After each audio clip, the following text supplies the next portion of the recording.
चलिए,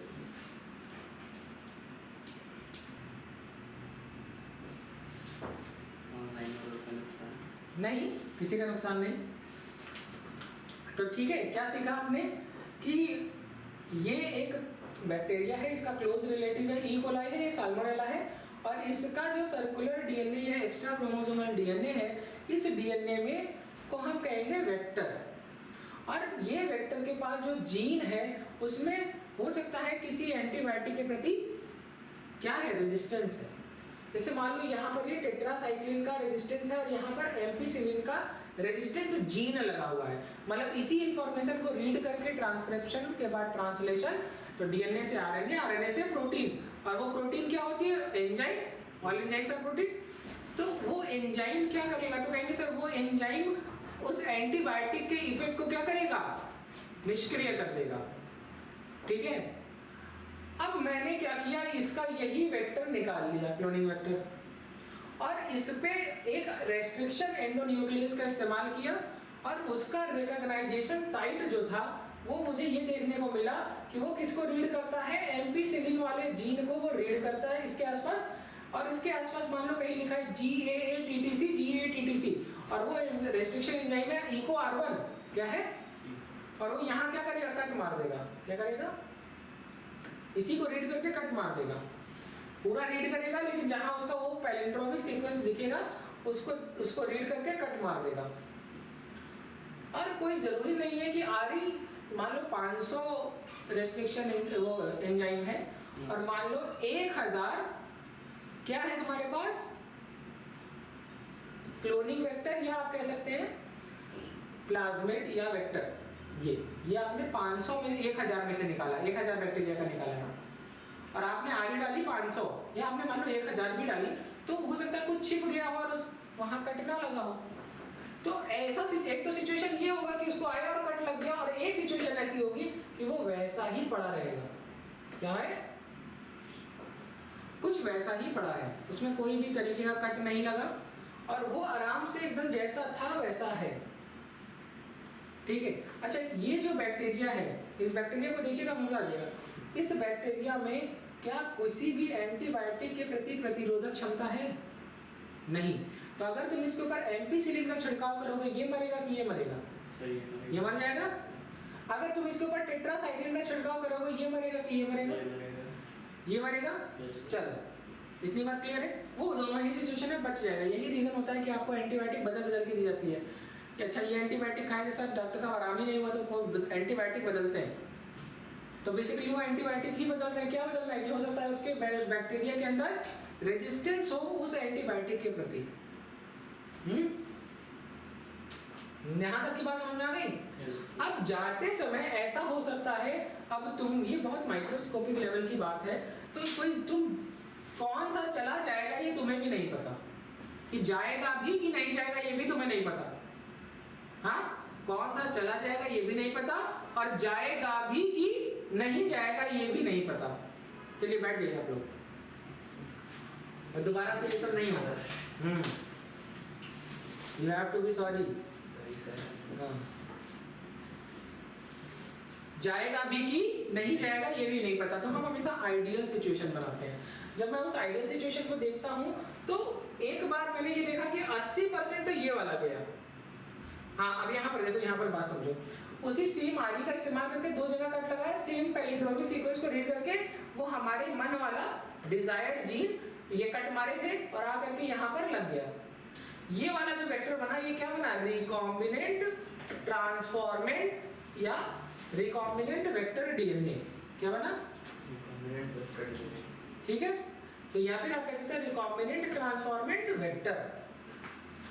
अब बहुत सारे ई कोलाई बैक्टीरिया पड़े होंगे, किसी में हो सकता है ये जाएगा, किसी में हो सकता है ये चला जाएगा, और ये वाला जब गया तो ये कुछ ऐसा बन गया। मैंने ये चैप्टर दोबारा से पढ़ा दिया, आपको पता नहीं है।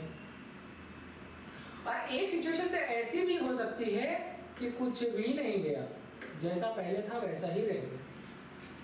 ठीक है, 3 सिचुएशन आ गई। अब मेरी एक बात देखना, ये जो कट लगा था ये एम्पिसिलिन की जगह लगा था। किसकी जगह लगा था? तो इसके अंदर एक आदमी है जिसके लेफ्ट हाथ में बहुत बड़ी सी तलवार है। और एक हाथ में गदा है, उसका लेफ्ट हाथ काट दिया गया, तो वो कौन सी पावर को खो दिया? तलवार वाली। तो वो किसी का गला काट के नहीं मार सकता, राइट? या उसको अब उसका गला काट सकता है सामने वाला अगर तलवार लेके आ जाए, वो डिफेंड नहीं कर पाएगा, अपने गद्दे से डिफेंड करेगा नहीं। गदा इज डूइंग गद्दे वाला काम, राइट? हाँ, कटे हाथ से पकड़ लेगा नहीं सर। चल यहाँ पर देखो, अब देखना, अब मुझे टेस्ट करना है, क्या करना है कि अच्छा इसमें से तुम्हारे काम का कौन है, इस तीनों में तुम्हारे काम का कौन है? ये थोड़ा थोड़ा सा पीला वाला, क्योंकि इसमें तुम्हारे मन की जीन आ गई। क्या आ गई? तुम्हारे मन की डिजायर्ड जीन आ गई, तो तुम्हारे काम का फ्रैंकली स्पीकिंग तो वही है। और अगर तुम इतनी मेहनत कर रहे हो तो बेस्ट चीज चाहने के लिए कर रहे हो ना, नहीं तो तुम हाइब्रिडाइजेशन वाला काम भी तो कर सकते थे। सिंपल है। अगर ऐसा ही था, अगर मन वाला भी मिल जाए और बिना मन वाला भी मिल जाए, दोनों से काम चला लेंगे, तो तुम क्यों बायोटेक के यूज कर रहे हो? फिर तो तुम हाइब्रिडाइजेशन का यूज कर लेते। तब दिखाते हैं क्यों करना है। हुआ क्या? अच्छा मैं बताऊं कि अगर आपके घर में आपके पेरेंट्स भी ये पढ़ रहे हैं, तो वो भी एग्जाम में ये क्वेश्चन क्रैक कर लेंगे 100%। तुम घर वालों को भी दिखाया करिए, देखिए पढ़िए। सर मेरे पापा इंटर नहीं किए। अभी मौका है, ये चैप्टर इंटर का भी है। सर मतलब सर अब कहाँ सर इंटर के लिए मुझे चाहिए। क्लास तो चली रही है, सर साथ में फॉर्म डलवा देते। हाँ, साथ में फॉर्म डलवा दो और नीट का ही भरवा देना। Yes sir. ठीक है।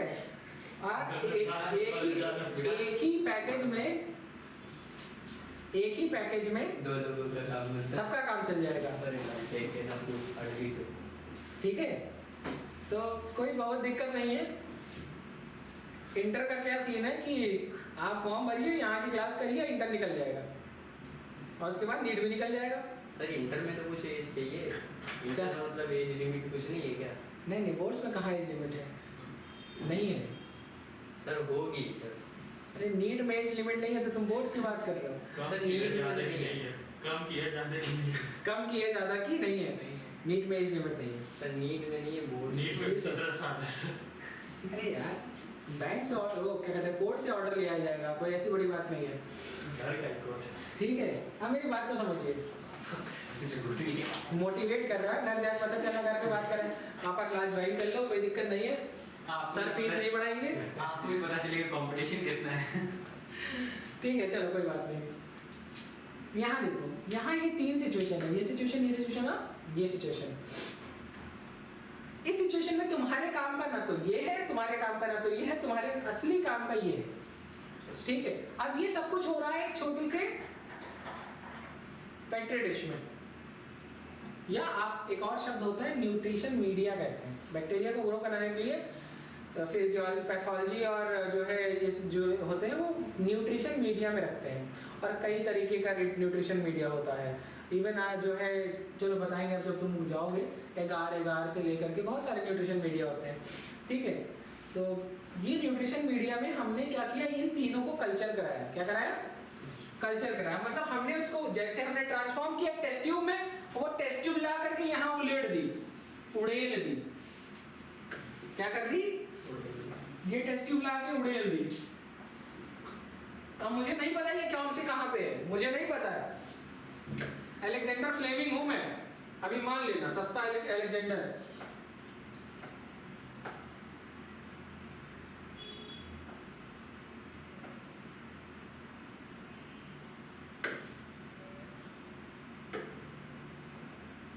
अच्छा, जिसमें कुछ नहीं आया इसको नॉन ट्रांसफॉर्मेंट कहते हैं। क्या कहते हैं? जिसमें कुछ नहीं आया उसको क्या कहते हैं? Non transformant. और जिसमें आ गया, कुछ भी आया, उसको हम क्या कहेंगे कॉमनली? ट्रांसफॉर्मेंट। क्या कहेंगे? अब हमने यहां पर डाला, अब यहां पर हमने छिड़काव किया, पता है किसका? सबसे पहले मैंने छिड़का इस पर एम्पिसिलिन। क्या नहीं, एम्पिसिलिन नहीं, सबसे पहले इसमें मैंने छिड़का टेट्रासाइक्लिन। क्या छिड़का? एम्पिसिलिन में ये भी मर जाएगा, ये भी मर जाएगा, डिजायर वाला भी मर जाएगा और नॉन रिकॉम्बिनेंट वाला भी मर जाएगा, क्योंकि दोनों के पास एंटीबायोटिक रेजिस्टेंट जीन नहीं, और जिसकी जरूरत नहीं वाला बच जाएगा। हाँ, अच्छा, हम चाहते हैं ये मर जाए। सबसे पहले कौन मरे? ये ई कोलाई वाला, जिसमें ये वाला नॉन रिकॉम्बिनेंट वाला मर जाए, इसके लिए क्या करना है, मैं इसके ऊपर छिड़काव करूंगा टेट्रासाइक्लिन का। इसका जैसे ही छिड़कूंगा, अच्छा इसके पास भी टेट्रासाइक्लिन का जीन है, ये वाला देखो बचा है ना, ये बचा है ना इसमें, और इसमें तो है ही है, ठीक है।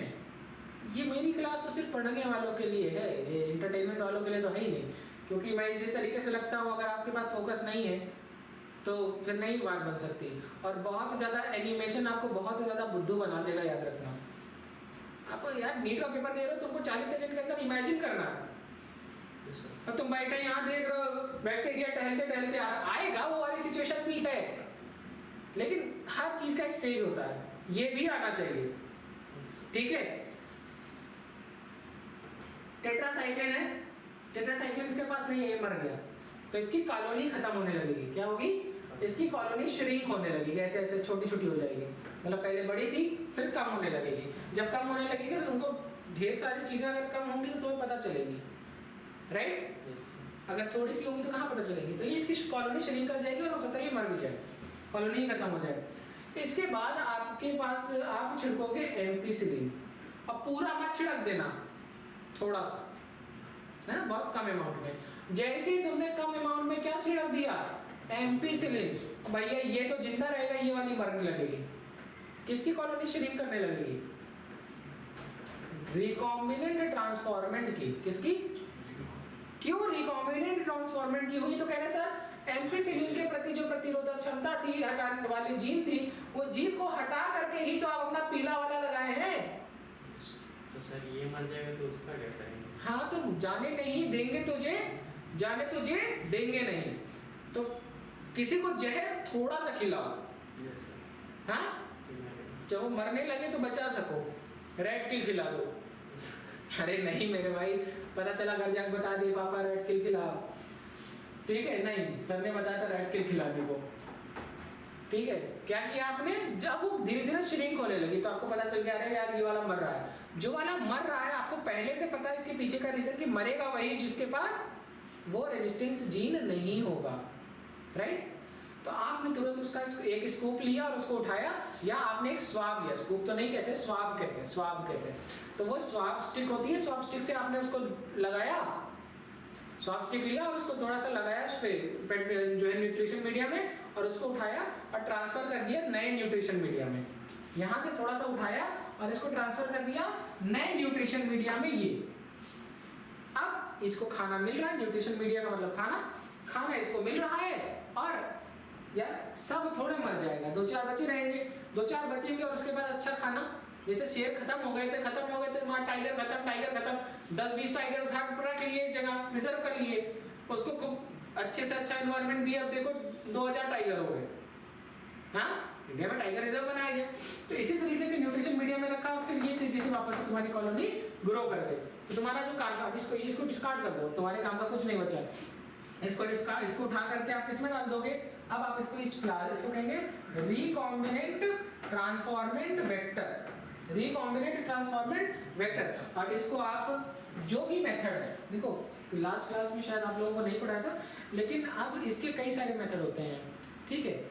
जैसे कि वेक्टरलेस ट्रांसफॉर्मेशन होता है, वेक्टर की मदद से होता है, तो कौन सा वाला तुमको तरीका अपनाना है वो तरीका डिसाइड करेगा, और किस में तुम डाल रहे हो वो तरीका डिसाइड करेगा। एनिमल में डाल लो, प्लांट में डाल लो, बैक्टीरिया में डाल लो, वायरस में डाल लो, तो अलग अलग जो है ऑर्गेनिज्म पे अलग अलग तरीके से हम इसको ट्रांसफॉर्म करेंगे उनके अंदर, बॉडी के अंदर, ठीक है। जीन गन, बायोलिस्टिक्स है, ठीक है, हीट शॉक ट्रीटमेंट है, डाइवैलेंट कैल्शियम आयन का इस्तेमाल करेंगे, तो कई सारे तरीके हैं। अब मैं आगे में सिखाने जा रहा हूँ, ठीक है आया, चलो। हाँ अब ये देखो, अब ये जो ये जो चीज़ थी, ये इसी को कहते हैं प्लाज्मिड, और ये प्लाज्मिड देखो इसको कहते हैं क्लोनिंग वेक्टर या प्लाज्मिड। ये नेचुरली 2 तरीके का होता है, एक होता है प्लाज्मिड और दूसरा होता है बैक्टीरियोफेज। बैक्टीरियोफेज का जो कॉपी नंबर होता है वो सबसे ज़्यादा होता है, उससे कम होता है प्लाज्मिड का। प्लाज्मिड के पास अपना खुद का ORI होता है, तो वो अपना कॉपी नंबर डिसाइड कर सकते हैं, ठीक है। तो सिंपल सी बात। चलो आगे बढ़ते हैं।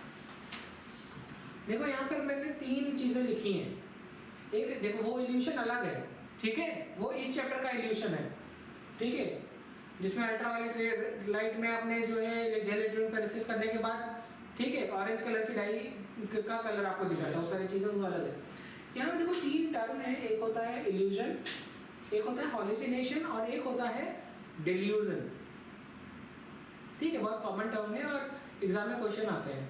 देखो इल्यूजन का क्या मतलब होता है, जैसे मान लो कि आपके पास किसी ने, आपने कोई रस्सी देखी अचानक से ऐसे लगा रही है ये तो सांप है, क्या आपने रोप देखा और आपको वो कैसी दिखी, स्नेक की तरह। तो इस मतलब यहाँ पर स्टिमुलस तो है, क्या है, स्टिमुलस है, लेकिन उसका परसेप्शन गलत आया, है ना, मुझे लगा सांप, डर गए, अरे मुझे लगा सांप है। एक इसको कहते हैं इल्यूजन। एक सिचुएशन ऐसी होती है जिसको कहते हैं हॉल्यूसिनेशन।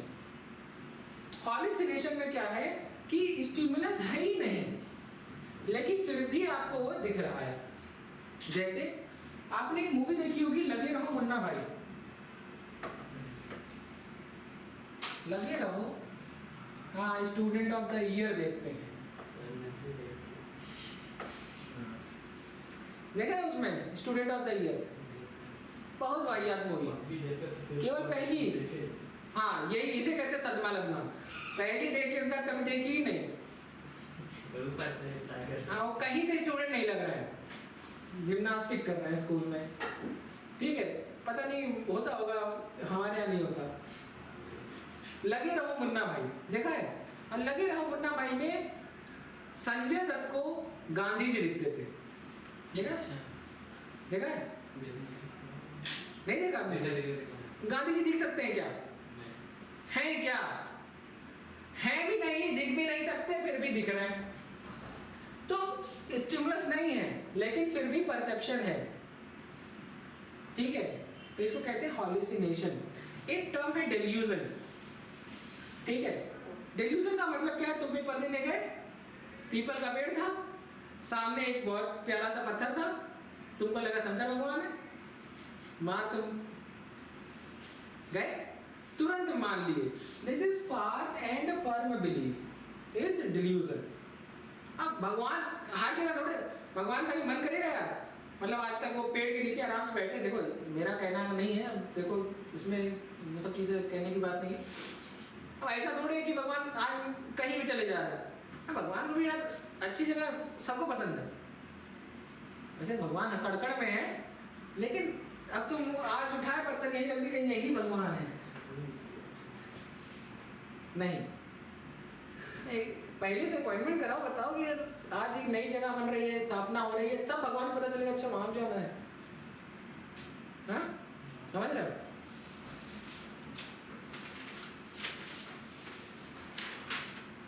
चलो ये तो थे नेचुरल प्लाज्मा, मतलब आप प्लाज्मा दो तरीके के हो गए, एक होता है नेचुरल और एक होता है आर्टिफिशियल। आर्टिफिशियल वाला इंटरेस्टिंग है, ये आपके काम का है। तो उसमें क्या है, एक अभी बहुत अच्छा सीन चल रहा था कि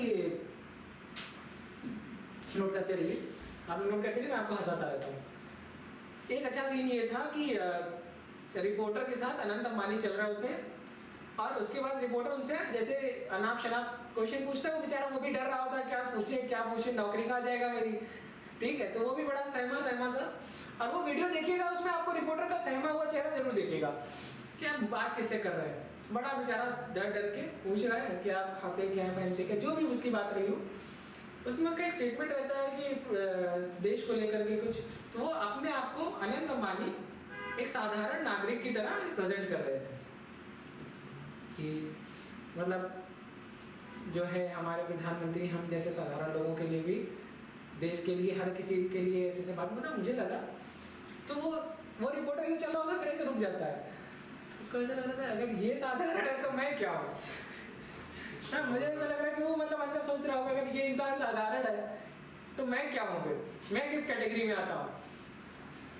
ऐसा सीन हुआ था मेरे साथ नैनीताल में, मैं गया नैनीताल में और वहाँ पे चाय के बागान थे, तो मैंने जो है, अच्छा मेरी मम्मी को चाय पसंद है तो मैंने मम्मी के लिए चाय वाय लेने गए, उन्होंने कहा चलो तो कमाई रहे तो ले लेंगे, गया उसके पास चाय खरीदने, तो पूछा कि भैया दिखाना, अरे भैया हमारे यहाँ कौन सी चाय आती है, तो मुझे लगा यार ये बोलेगा सेकंड ग्रेड की या मतलब बहुत होगा। तो अरे हो सकता है तुम्हारी चाय सबसे अच्छी हो फर्स्ट ग्रेड की। Yes, sir. हाँ, तो हमने कहा भैया ये इंडिया में हम लोगों को जो चाय मिलती है पैकेट वाली, तो वो किस ग्रेड की मिलती है? तो मुझे लगा यार चलो कुछ नहीं बोलेगा तो सेकंड बोलेगा। हाँ? Yes, sir. कह रहा फोर्थ ग्रेड। मैं मम्मी फोन कर रहा क्या पी रही हैं? मुझे सदमा लगा यार, महफिल में बैठे चौथे ग्रेड का सामान तो हमको बता रहे हो, तुम चौथे ग्रेड की चीज पीते हो। हमारे यहाँ लोग खुश हो के पी रहे। फिर मेरा ईगो हर्ट हो गया। फिर मैंने कहा कि आपके यहाँ सबसे महंगी चाय पत्ती कौन सी है बताओ। फिर वो गिनाने लगा तो मैंने कहा रहे मजाक कर। मैं एक डब्बा नहीं, फिर मैं छोटा सा डब्बा खरीदा। मैंने कहा चलो कुछ तो रहे कि पहली बार ए ग्रेड की चाय पी। हाँ, उनके ये वाली रखना, जब बड़े मेहमान आएंगे तब खाए पिएंगे हम लोग। अभी जब उनको, ताकि उनको भी लगे कि यार वाह अरे यार क्या अमीर आदमी है। तो ये देखो, ये है PBR 322। क्या है ये? एक आर्टिफिशियल प्लाज्मिड है। मतलब ये कहाँ बनाया गया? लैब में बनाया गया। ठीक है, अच्छा लैब में बनाया गया तो अपने तरीके का रिकॉग्नाइजेशन सीक्वेंस देना था, इसीलिए इस तरीके का प्लाज्मिड बनाया गया। इसमें क्या ये जो है PBR 322 जो है ये बनाया कहाँ गया था? तो देखिए, this experiment can be performed over PUC। What is PUC? That is Plasmid of University of California। हाँ, उन लोगों ने अपना बना लिया है अपने हिसाब से। जब उनको जरूरत लगती तो अपना सब बना लेते हैं। हमारे यहाँ नहीं, एग्जाम पास करो जाओ। हाँ, हमारे यहाँ सारा खेल डिग्री चल रहा कि डिग्री होनी चाहिए, बाकी तुमको आता क्या है नहीं आता है कोई बात नहीं रखती। ठीक है, तो यहाँ पे लोग, इनकी यूनिवर्सिटी में चीज़ें बनाई जाती हैं, रिसर्च करते हैं ये लोग। तो ये इसमें दो मेन जीन थी। एक जीन थी आपकी टेट्रासाइक्लिन और एक थी आपकी जेड जीन। जो आपकी टेट्रासाइक्लिन कोड कर रही थी इसके लिए TTR, और जेड जीन किसको कोड कर रही थी? एम्पिसिलिन को। मतलब दो एंटीबायोटिक के प्रति रेजिस्टेंस था, एम्पिसिलिन और टेट्रासाइक्लिन। ठीक है, यही दो इनकी मेन जीन थी। अब यहाँ पर सारा खेल क्या है वो देखिए। चलिए ये डायग्राम देखिए, बहुत अच्छा डायग्राम है। ये है आपका कोई फॉरेन जीएनए और ये है आपका मान लो क्या PBR 322। क्या है? प्लाज्मिड, आर्टिफिशियल प्लाज्मिड है, लेकिन वेक्टर या प्लाज्मिड आप इसे कह सकते हैं। हमने क्या किया? एक रेस्ट्रिक्शन एंजाइम का इस्तेमाल किया। किसका इस्तेमाल किया? और देखो उसमें एक एंजाइम आप देख लेना, चाहे आप लिख लेना PVU फर्स्ट।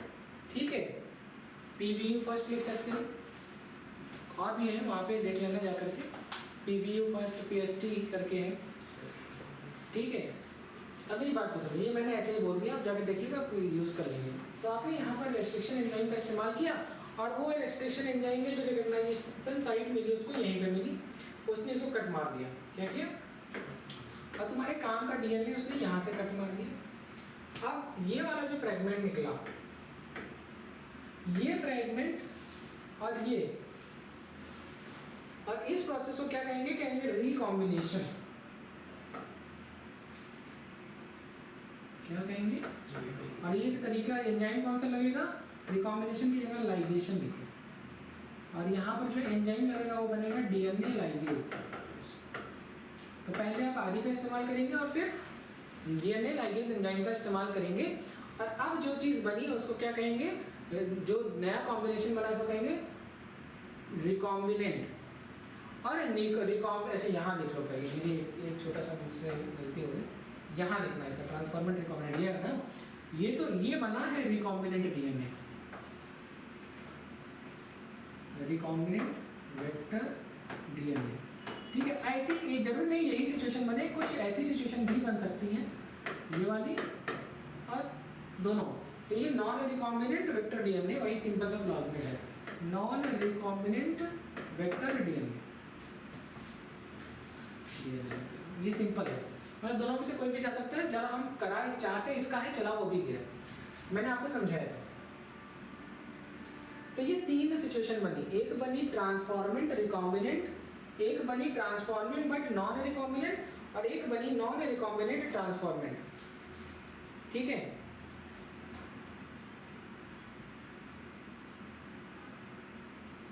बात समझ में आ गई? अब इन तीनों को आगे बढ़े। अब नॉन रिकॉम्बिनेंट वाला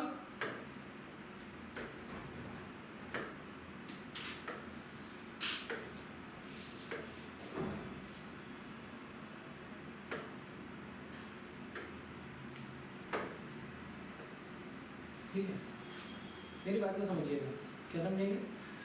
इन तीनों को हमने किस मीडियम में डाल दिया तो कहेंगे सर सबसे पहले आप ऐसा करो टेट्रासाइक्लिन में डालो।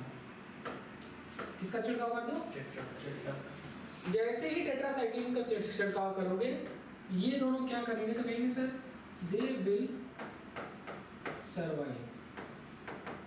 कौन कौन? Recombinant transformant and non recombinant transformant. और ये क्या है? विल क्या? डाई। इसके बाद आपने इसके ऊपर किसका छिड़काव करना शुरू किया? एम्पिसिलिन का। अब देखो इसमें एक नुकसान है। क्या है? नुकसान है।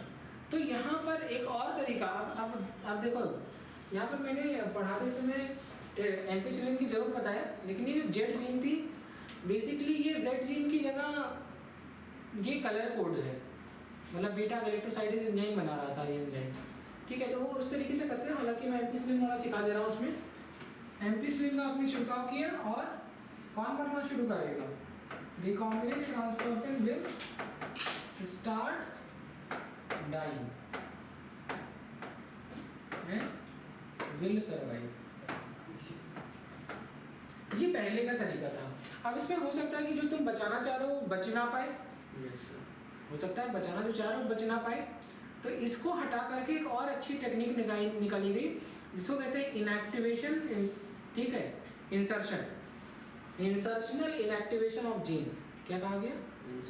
Insertional inactivation of gene. इस टेक्निक का इस्तेमाल किया गया और ये टेक्निक ज़्यादा आज के टाइम पर यूज हो रही है। ठीक है, नोट करिए पहले। और ये जो टेक्निक है ये किस पर बेस्ड है? तो ये कलर कोडिंग पर बेस्ड है। किसके ऊपर बेस्ड है? Colour coding. ये ज़्यादा अच्छी टेक्निक थी और ज़्यादा सक्सेसफुल रही। क्वेश्चन आया नीट में, क्वेश्चन में उन्होंने पूछा कि हमने यही केस यही था। उन्होंने कहा कि हमने एम्पिसिलिन का छिड़काव किया तो कौन सा बचा, ट्रांसफॉर्मेंट कि नॉन ट्रांसफॉर्मेंट, या दोनों बच गए या कोई नहीं बचा? सब कुछ सेम था और उन्होंने क्या छिड़काव किया? एम्पिसिलिन का। उनका सवाल था कि ट्रांसफॉर्मेंट बचा कि नॉन ट्रांसफॉर्मेंट, या दोनों बच गए, तीसरा ऑप्शन, चौथा ऑप्शन क्या? जाओ हम नहीं बताएंगे, जाओ नहीं बताएंगे। हाँ, तो वहाँ भी एक और ऑप्शन है, पेपर रिजेक्ट, और इसको 5 साल के लिए बैन करो पेपर देने से। ठीक है, होना चाहिए कि कॉम्पिटिटिव एग्ज़ाम को बड़ा सीरियस लेकर के चलिएगा। एक बार आप किसी बाइसिंग में पकड़े गए तो वो एग्ज़ाम क्या, उस पूरी फील्ड से रिलेटेड कोई एग्ज़ाम आप नहीं दे पाएंगे। तो पूरी मेडिसिन के कोई नर्स क्या, आप जेएनएम एएनएम कुछ नहीं बन पाएंगे फिर। ठीक है, वो भी नहीं बन पाएंगे सर। अगर ये वाला दे जाओ नहीं, बाइसिंग में अगर फंस गए तो बाइसिंग पेपर में कुछ बदतमीजी कर रहे हैं, गलत कर रहे हैं, यहाँ मुन्ना भाई एमबीबीएस बन रहे हैं, कोई चीटिंग कर रहे हैं, पेपर आउट हो रहा है, उसमें आप संलिप्त हैं, कहाँ आता होता तो क्यों। ठीक है, ऐसी एक्टिविटीज़ जिससे जो है पेपर की गरिमा बिगड़ रही है, उसके बाद वो आपका करियर बिगाड़ देंगे। ठीक है, और नॉन बेलेबल ऑफेंस भी है ये। अगर आप इसमें धरे गए तो आपको बेल मिलना बहुत मुश्किल हो जाता है। ये भी नहीं, नॉन बेलेबल ऑफेंस जब तक ऑफेंस आपका जो है जस्टिफाई नहीं हो पाता कि भैया आप गलत किए हैं कि नहीं किए हैं, जब तक डाउट है, अभी केस चल रहा है, तब भी आप जेल ही में रहेंगे। तो इसको कहते हैं नॉन बेलेबल, इसमें बेल नहीं मिलती। चलो बताओ आगे, यहाँ पर किसका छिड़काव किया आपने? तो कैसे पता करेंगे? अरे मेरे बच्चों, इतनी देर से आप देखो यही होता है कि आप कैसे क्वेश्चन को पिक करते हैं। अरे इसमें भी ट्रांसफॉर्मेशन हो रहा है, उसमें भी ट्रांसफॉर्मेशन हो रहा है, तो दोनों में एम्पिसिलिन का छिड़काव करने से जो है मरेगा कि बचेगा? कहेंगे सर दोनों मर जाएगा। एम्पिसिलिन बोला था ना मैंने, एम्पिसिलिन बोला था ना। अरे बेटा नहीं, टेट्रासाइक्लिन बोला था शायद, एम्पिसिलिन बोला था, तो कौन मर जाएगा? नॉन रिकॉम्बिनेंट या नॉन ट्रांसफॉर्मेंट, नॉन रिकॉम्बिनेंट वाला बचेगा, बाकी सब मर जाएंगे। नॉन रिकॉम्बिनेंट वाला बचेगा ट्रांसफॉर्मेंट में। तो जब ये सारी बात इस बात से डिसाइड करती है कि एग्जामिनर क्या सोच रहा है। एग्जामिनर सिर्फ ट्रांसफॉर्मेंट और नॉन ट्रांसफॉर्मेंट तक सोच रहा है। तो ट्रांसफॉर्मेंट में भी दो सिचुएशन थी, रिकॉम्बिनेंट नॉन रिकॉम्बिनेंट, तो उसमें से एक बच रहा है ना, तो तुमको क्या मानना है कि ट्रांसफॉर्मेंट बच जाएगा। क्या मानना है? अब एग्जामिनर का दूसरा क्वेश्चन टेट्रासाइक्लिन का छिड़काव कर दिया। किसका छिड़काव कर दिया? तब तो सवाल एकदम आसान हो गया कि कौन बचेगा, रिकॉम्बिनेंट की नॉन रिकॉम्बिनेंट, या मतलब ट्रांसफॉर्मेंट की नॉन ट्रांसफॉर्मेंट। तो टेट्रासाइक्लिन में भी नॉन ट्रांसफॉर्मेंट मर जाएगा, मर जाएगा ना। सबसे पहले तो उसी मरा था, ये देखो मर गया, बाकी सब बच गए। ये आसान था, अच्छा क्वेश्चन था एम्पिसिलिन वाला। एग्जामिनर का ऑब्जेक्टिव समझना है कि ये केवल उस पर ही बात कर रहा है, नॉन रिकॉम्बिनेंट ट्रांसफॉर्मेंट को कंसीडर कर रहा है और नॉन ट्रांसफॉर्मेंट को कंसीडर कर रहा है, दो ही को, मतलब इसको कंसीडर कर रहा है और इसको कंसीडर कर रहा है। जो पहले वाला सवाल था उसमें एग्जामिनर का पॉइंट ऑफ व्यू सिर्फ इतने थे था, तो यहाँ पे वहां जाके उसको एक्सप्लेन नहीं करना है कि नहीं ऐसा नहीं है सर, ट्रांसफॉर्मेंट भी दो तरीके के होते हैं। तो पहले आप अपना क्वेश्चन कंप्लीट करिए, हाँ तो कहेगा अगली साल आना, हाँ दोबारा जब पेपर में करेंगे तो हम करेंगे तो आना, तो यही रहेगा। अभी तो यही है, बात समझ में आ गई? तो ये एमसीक्यू क्रैक करने का नजरिया अलग होता है, ठीक है। जो दिया जाए और उससे रिलेवेंट कोई बात है तो उसको आपको ध्यान देनी है, बस उसमें एक्स्ट्रा ज्ञान नहीं लगाना है, ठीक है।